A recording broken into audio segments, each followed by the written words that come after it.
अस्सलाम वालेकुम and welcome back to my YouTube channel. तो आज की वीडियो का टॉपिक ये है कि नेस्ट की डिग्री का टोटल एक्सपेंस कितना है, यानी 4 ईयर का जो डिग्री प्लान है नेस्ट जो ऑफ़र करती है उसमें आपका टोटल एक्सपेंस कितना होता है, जिसमें आपकी एकेडमिक फ़ी और एक्स्ट्रा करिकुलर चार्जेस या फिर ट्रांसपोर्ट फ़ी या फिर हॉस्टल के जितने भी एक्सपेंसेस है वो सारे मैं डिटेल में डिस्कस करूँगा। सबसे पहले तो इस वीडियो बनाने का मकसद ये है कि मुझे एक डीएम आया था इंस्टाग्राम पे एक स्टूडेंट का, मैं उनका नाम नहीं मेंशन करूँगा। उन्होंने एक बात की थी कि उनके फ़ादर को किसी ने कहा है कि नेस्ट की जो फ़ी है वो बहुत ज़्यादा है और वो अफोर्डेबल नहीं होगी उनके लिए। तो वो उन्होंने कहा था कि मुझे अब बस ये बता दें कि जो नेस्ट का 4 ईयर डिग्री प्लान है उसका टोटल एक्सपेंस होता कितना है, ताकि मैं उनको कम से कम ये बता दूं, क्योंकि स्टूडेंट्स को यही क्लियर नहीं होता एडमिशन लेने से पहले। सबसे पहले कुछ बातें यहाँ पे मैंने मेंशन की है, मैं आपको बड़े डिटेल में बताऊंगा कि जो बीएस की या फिर इंजीनियरिंग की या बीबीए की सोशल साइंसेज की डिग्री होती है वो होती है 4 ईयर की, ठीक है, मिनिमम 4 ईयर की और मैक्सिमम 7 ईयर की। इसका मतलब ये है कि कुछ स्टूडेंट जो हैं वो अगर उनके कुछ कोर्सेज़ रह जाते हैं, यानी वो फेल हो जाते हैं उन कोर्सेज़ में, तो वो एक्स्ट्रा ईयर लगा सकते हैं, एक्स्ट्रा 3 ईयर्स लगा सकते हैं। बीच में अगर आपकी कोई इमरजेंसी हो गई या फिर कोई और फैमिली इशू हुआ है, अगर आपने डिग्री अपनी फ्रीज़ करवाई है तो उसको आप कंटिन्यू कर सकते हैं, दोबारा बीच में आप गैप ले सकते हैं 1 साल का किसी भी चीज़ के लिए। तो ये टोटल आपका मैक्सिमम 7 ईयर्स आपको अलाउ होते हैं और मिनिमम 4 ईयर। तो 90% या 95% स्टूडेंट 4 ईयर में ही कंप्लीट कर लेते हैं। अच्छा, तो मैं आज की इस वीडियो में डिस्कस करूंगा एक तो इंजीनियरिंग प्रोग्राम जो है नेस्ट का, और बीबीए अकाउंटिंग एंड फाइनेंस और सोशल साइंसेज का डिपार्टमेंट जो हैं। अब जो जितनी इंजीनियरिंग्स हैं उनमें basic mechanical, civil, electrical, software वगैरह आ जाती हैं। अराउंड 10 to 11 फील्ड्स हैं नेस्ट में जिनकी डिग्रीज ऑफर होती हैं। और इसके अलावा जो सोशल साइंसेज की हैं उसमें पब्लिक एडमिनिस्ट्रेशन आता है, मैथ कॉम आता है और साइकोलॉजी आई गेस इंट्रोड्यूस हुई है। और उसके बाद लॉ की डिग्री इंट्रोड्यूस हुई है पिछले साल नेस्ट में। तो ये 4-5 डिग्रीज़ हैं जो कि 2 डिपार्टमेंट्स हैं नेस्ट के, एक एनबीएस है नेस्ट बिजनेस स्कूल और एक है सोशल साइंसेज का department, school of social sciences. आपको मैं ये बताऊं कि इन दोनों की फ़ी में जो मेजर डिफरेंस है वो है, अगर इंजीनियरिंग की अभी जो इस सेमेस्टर की हम लोगों ने सबमिट करवाई है इंजीनियरिंग स्टूडेंट ने, वो है 100 के, 1 लाख पर सेमेस्टर। जबकि बीबीए के स्टूडेंट्स की है 110 के, 1,10,000, और जो सोशल साइंसेज के स्टूडेंट्स हैं उन्होंने 1,15,000 सबमिट करवाई है। तो इतना डिफरेंस है कोई नहीं। तो अगर मैं इंजीनियरिंग को लेके चलता हूँ तो उसमें आप अराउंड 10% या 5% इंक्रीज़ करेंगे तो आपके पास बाकी फील्ड्स की भी फ़ी आ जाएगी। अब जो यूनिवर्सिटी लाइफ होती है उसमें 2 तरह के मेजर एक्सपेंसेस होते हैं। अगर मैं कैटेगराइज करूँ स्टूडेंट्स को तो 2 तरह से मैं करूँगा। एक आता है हमारे पास डेज़ कॉलेज। डेज़ कॉलेज वो होते हैं जो जैसे हम कॉलेज में जाते थे, हम घर से जाते थे, वहाँ जाके सिर्फ पढ़ते थे और वापस घर आ जाते थे, ठीक है। मतलब जिन्होंने हॉस्टल नहीं ज्वाइन किया होता उनको यूनिवर्सिटी की ज़ुबान में कहा जाता है डेज़ कॉलेज, ठीक है। और दूसरे स्टूडेंट्स होते हैं हॉस्टलाइट जो हॉस्टल फैसिलिटीज़ भी अवेल करते हैं, ठीक है। अब दोनों में डिफरेंस होता है। हमारे चूँकि एक्सपेंस कम हो जाता है, हम हॉस्टल फैसिलिटीज़ अवेल नहीं करते, जबकि हॉस्टलाइट्स का थोड़ा सा ज़्यादा होता है, वो एंड पे जाके आपको समझ लग जाएगी।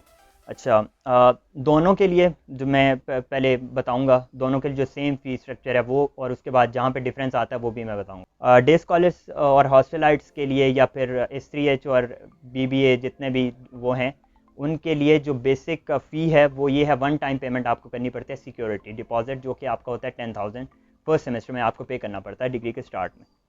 उसके अलावा 35,000 होता है एडमिशन फ़ी, तो ये आपका हो गया 45,000 जो कि आपने 1 टाइम पे करना है फर्स्ट सेमेस्टर की फ़ी के साथ। अच्छा, इसके अलावा अब हमारा बैच है, अभी 100 के हम लोगों ने सबमिट करवाई है। मेरी डिग्री स्टार्ट हुई थी 90,000 पर सेमेस्टर पे, और नेक्स्ट का जो ट्रेंड चला हुआ है फ़ी इंक्रीमेंट का वो 5,000 पर ईयर का है। तो मैंने फर्स्ट 2 सेमेस्टर में 90,000 पे की, उसके बाद 95,000 2 सेमेस्टर पे की, और अभी मैं 1 लाख पे कर रहा हूँ, ठीक है। तो यही केस होगा बीबीए और S3H के स्टूडेंट्स के लिए कि अगर उनकी 1 लाख पे स्टार्ट हुई थी डिग्री तो 105 नेक्स्ट ईयर, उसके बाद 110। ये आप याद रखें कि ये जो फ़ी मैं आपको बता रहा हूँ 105 या फिर 100, ये पर सेमेस्टर है और ये आपको साल में 2 दफ़ा पे करनी पड़ेगी। लेट सपोज़ कि आप लोग ये वीडियो देख रहे हैं 2021 में, ऑब्वियसली 2021 में देख रहे हैं, आप लोगों का बैच आएगा सितंबर में होपफुली, ठीक है। आप लोगों के लिए फ़ी होगी 105 के स्टार्टिंग, ठीक है। तो अगर मैं कुछ बेसिक मैथ्स करूँ, आप भी कर लीजिएगा। ये आपका अगर फर्स्ट ईयर में आपने टोटल आपको पे करना पड़ेगा 210 के, फिर उसके बाद 220 के, 230 के और 240 के, आपका अप्रॉक्सीमेटली बन जाता है 900 के जो कि 9 लाख रुपए है अगर आप 2021 के बैच से आते हैं और आपने 2025 में ग्रेजुएट हो जाना। तो ये आपका टोटल बन गया 9 लाख सिर्फ आपकी सेमेस्टर फी।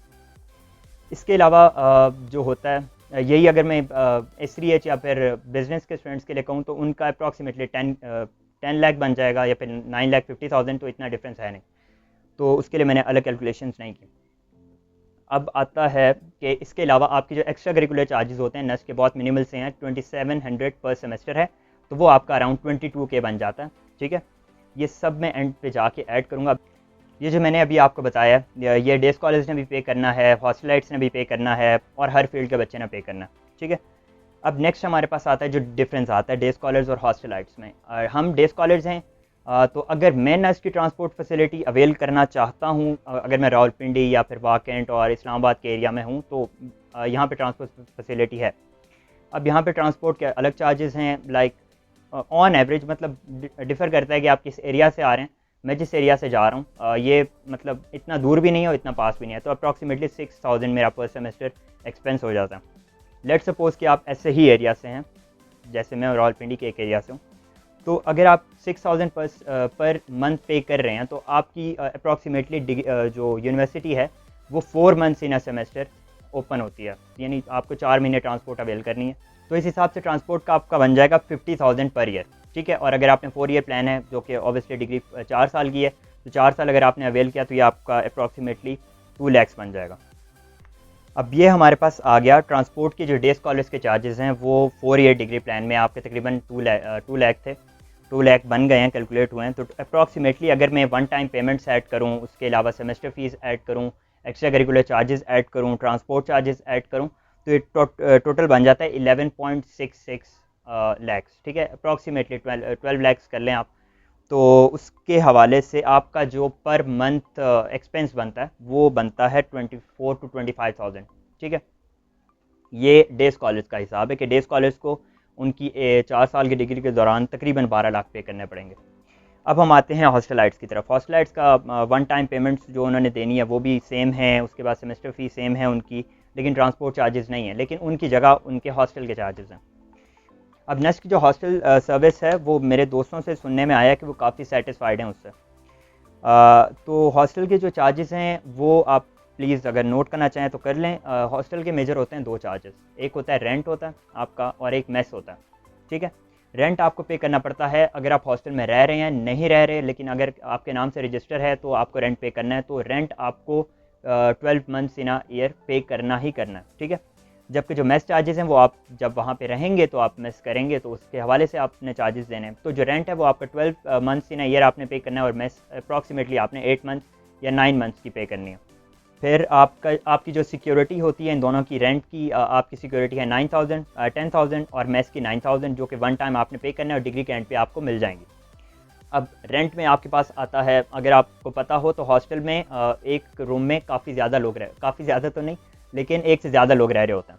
अब उस हवाले से उनका रेंट डिफ़र करता है। अगर मैं आपको एग्जांपल दूं कि एक स्टूडेंट है वो सिंगल एक रूम अपना बुक करवाता है जिसमें वो अकेला रहे और उसका अटैच बात हो तो उसका आपको 6500 पर मंथ पे करना पड़ेगा, जो कि बहुत मुश्किल है मिलना। डबल ऑक्यूपेंसी यानी 2 लोग भी अगर एक रूम में है वो भी रूम आपको बहुत मुश्किल से मिलेगा नेक्स्ट में, क्योंकि हॉस्टल काफ़ी कम है, स्टूडेंट ज़्यादा हैं।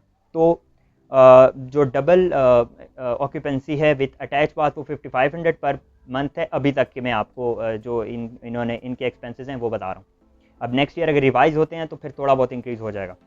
जो थर्ड पे आता है हमारे पास वो होता है ट्राई ऑक्यूपेंसी, यानी कि 3 लोग रह रहे हैं और कम्युनिटी बाथ यूज़ कर रहे हैं वो, तो ये आपका 4,000 पर मंथ हो जाता है। और फोर्थ कैटेगरी होती है कि अगर आप 2 लोग रह रहे हैं और कम्युनिटी बाथ यूज़ कर रहे हैं तो 4,500।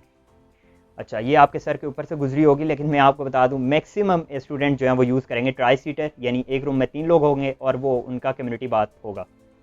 तो ये आपका बन जाता है, अगर मैं रेंट की बात करूँ, 1 साल का आपका बन जाएगा 48K। आपका 1 साल का ये बन जाएगा 48K और फिर अकॉर्डिंगली आपका 4 साल का बन जाएगा 192K। ठीक है, अब मेस में क्या होता है, मेस में ये होता है कि आपको पे करना पड़ता है। अभी तक के जो नेस्ट चार्ज कर रहा है वो चार्ज कर रहा है 6,750 पर मंथ। ठीक है, और मैंने आपको बताया कि अप्रॉक्सीमेटली आपको 8 to 9 मंथ्स रहना पड़ता है हॉस्टल में, बाकी आपको ब्रेक होती है तो आप अपने अपने घर चले जाते हैं। तो ये आपका अप्रॉक्सीमेटली बन जाता है 216K। ठीक है, अगर मैं रेंट और इन सब को ऐड करूँ तो ये मतलब सिक्योरिटी वगैरह सब कुछ ऐड करूँ हॉस्टल की, तो ये आपका 427K बन जाता है, यानी कि 4,27,000। और अगर मैं इसको अपनी आपकी जो एजुकेशनल फ़ी थी पहले जो मैंने बताया उसके साथ ऐड करूँ तो आपका अप्रॉक्सीमेटली बन जाता है 14 लैक्स। मैंने डे स्कॉलर के लिए बताया था आपको अप्रॉक्सीमेटली 12 लैक्स और हॉस्टल एड्स के लिए 14 लैक्स, ठीक है। और अगर मैं पर मंथ के हिसाब से देखूँ तो ये आपका बन जाता है तकरीबन 29 to 30K। ये आपको पर मंथ तो पे नहीं करना पड़ता, लेकिन मैं आपको बस एक एस्टिमेट बता रहा हूँ कि अगर आप नेस्ट में इनरोल हैं तो आपका पर मंथ इतना एक्सपेंस आ सकता है, ठीक है। अब ये तो आपने सुन लिया 12 लैक्स और 14 लैक्स, ठीक है, लेकिन ये आपको पे करना पड़ता है डिफरेंट इंटरवल्स में, तो आपको इतना फील नहीं होता। अब फर्स्ट टाइम अगर आप आ रहे हैं, लेट सपोज कि एक डे स्कॉलर है, इस्लामाबाद का बच्चा है, उसका एडमिशन हुआ है नेस्ट में, तो वो क्या करेगा, वो आएंगे और उनको फर्स्ट टाइम पे करना पड़ेगा 1,50,000, ठीक है, अगर वो इस्लामाबाद के स्टूडेंट हैं। और अगर वो हॉस्टलाइट भी हैं साथ तो उनको अप्रॉक्सीमेटली 2 लाख सबमिट करवाने पड़ेंगे with the security of hostel and जो नॉर्मल उनके एजुकेशनल फ़ी है।